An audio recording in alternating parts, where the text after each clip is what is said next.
పవను హీరోలా ఉన్నానా? హీరోలా ఉంటావు కాశీ నువ్వు. వచ్చే అమ్మాయిలందరూ నన్నే చూస్తారంటావా? ఖచ్చితంగా నిన్నే చూస్తారు కాశీ. ఏ అమ్మాయి కావాలంటే ఆ అమ్మాయిని కోరుకో. అలా మొహం అడిగావా?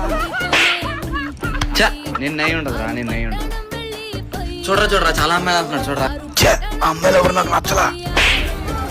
నీ మొహం అర్థంలో చూసుకున్నావు, నీకు అమ్మాయిలు కావాలి కదా? నన్నే కదా అనేది. నిన్నయ్యి ఉండదురా. నిన్నెందుకంటాడు కాశీ? నువ్వు వచ్చావు హీరోలా ఉంటే. హీరో నా శవాలకు రేపు చేశాను ఆ గొడవలో నువ్వు హీరోనా? ఖచ్చితంగా రండిరా. నిన్నయ్యి ఉండదురా, నిన్ను అనలేదురా. కళ్ళు పెట్టరా, కళ్ళు పెట్టు. మళ్ళీ వెళ్ళిపోతున్నారు. రే పవను, ఆ అమ్మాయి నాకు బాగా నచ్చిందిరా. ఆశకి అర్థం గొద్ద సిగ్గుండి. రే పవను, అది ఖచ్చితంగా నన్ను అన్నాడు రా. నిన్నయ్యి ఉండదురా, నిన్ను అనలేదురా. అలా కాదు కాశీ, ప్రేమగా చూడరా. అది చూపేంట్రా, దొంగోళ్ళు పట్టుకునే వాళ్ళలాగా. నన్నైతే కాదురా, నన్నైతే కాదు. ఇప్పుడు దాకా అంత నిన్నారా గోండ్ర గొప్ప మొహం గోండ్ర గొప్ప మొహం